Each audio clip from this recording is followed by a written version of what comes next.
जानेंगे कि किस तरह हम ऑनलाइन टीचिंग के मेथड्स की तरफ जा सकते हैं। मैं Saim Ali Mawani, a professional teacher. तो सबसे पहले हम बात करते हैं कि ऑनलाइन टीचिंग के क्या मेथड्स हो सकते हैं। सबसे पहला लाइव सेशंस और सेकंड रिकॉर्डेड सेशंस। तो आज हम इन्हीं दोनों के पॉजिटिव्स और नेगेटिव्स को डिस्कस करेंगे। सबसे पहले चलते हैं लाइव सेशंस की तरफ। जब हम बात करते हैं लाइव सेशंस की, तो सबसे पहले इसके पॉजिटिव्स जो हमारे सामने आते हैं वो ये आते हैं कि हम लाइव सेशंस की, क्योंकि वेबसाइट्स बहुत इजीली इंटरनेट पर अवेलेबल होती है और उन्हें डाउनलोड हम इजीली कर सकते हैं, तो उस मीटिंग को स्केड्यूल करके हम एक साथ पूरी क्लास को लाइव सेशंस प्रोवाइड कर सकते हैं और उनकी अटेंडेंस को मेजर कर सकते हैं। सेकेंडली, वहाँ हमारे पास कुछ वाइट बोर्ड के ऑप्शंस होते हैं और प्रेजेंटेशन शेयर करने के ऑप्शंस होते हैं, जिनको यूज़ करके हम अपने कंटेंट को और अच्छा कर सकते हैं। अब हम बात करते हैं इसके नेगेटिव्स की। तो जब हम बात करते हैं इसके नेगेटिव्स की, तो स्कूल्स में हमारे पास वाइट बोर्ड्स और इस तरीके के कुछ रिसोर्सेज प्रेजेंट होते थे, लेकिन जब हम बात करते हैं ऑनलाइन सेशंस की, तो यहाँ पर वो इतना इजी नहीं होता। हर टीचर के घर में वाइट बोर्ड प्रोवाइडेड नहीं होता या हर टीचर के घर में वाइट बोर्ड प्रेजेंट नहीं होता, और जो टीचर वेबसाइट के थ्रू वाइट बोर्ड्स को यूज़ कर रहे होते हैं उनके लिए भी बहुत ईजी नहीं होता है उन वाइट बोर्ड्स को यूज़ करने के लिए।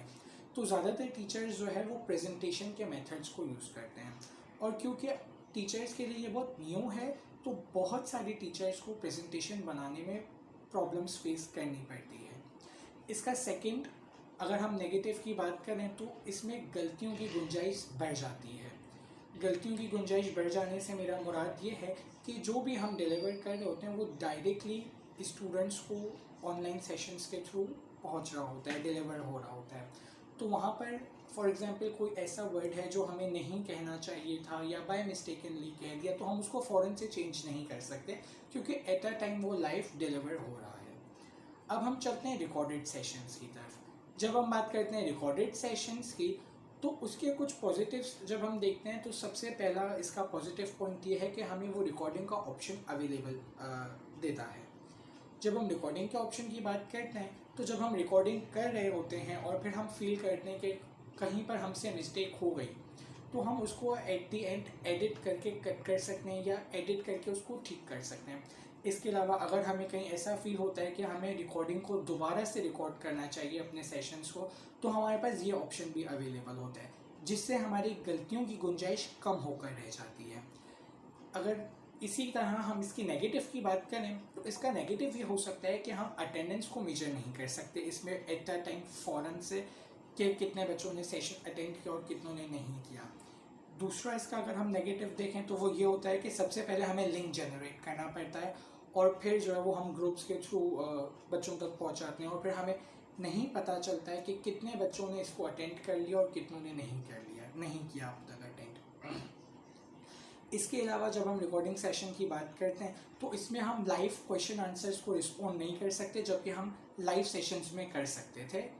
रिकॉर्डिंग में हम लाइव क्वेश्चन आंसर्स को कैटल नहीं कर सकते। तो जब हम बात करते हैं लाइव क्वेश्चन आंसर्स की, तो जब तक हम बच्चों के क्वेश्चंस को क्लियर नहीं करेंगे, हम सेशन में आगे नहीं बढ़ सकते। तो इसके लिए या तो हम उनसे रिक्वेस्ट करते हैं कि वो कमेंट सेक्शन में जो है वो अपने क्वेश्चंस लिख दें, या हमें ईमेल कर दें, या हमारे किसी भी ग्रुप पे जो है वो उसको पोस्ट कर दें, और फिर हम आंसर करेंगे। तो ये कुछ पॉजिटिव्स और नेगेटिव्स थे ऑनलाइन सेशंस के, लाइव सेशंस और रिकॉर्डिंग्स के। Now it's up to you कि आप किसके साथ कंटिन्यू करेंगे। Please stay tuned, like, share and subscribe to our channel and press bell icon for notifications. Thank you.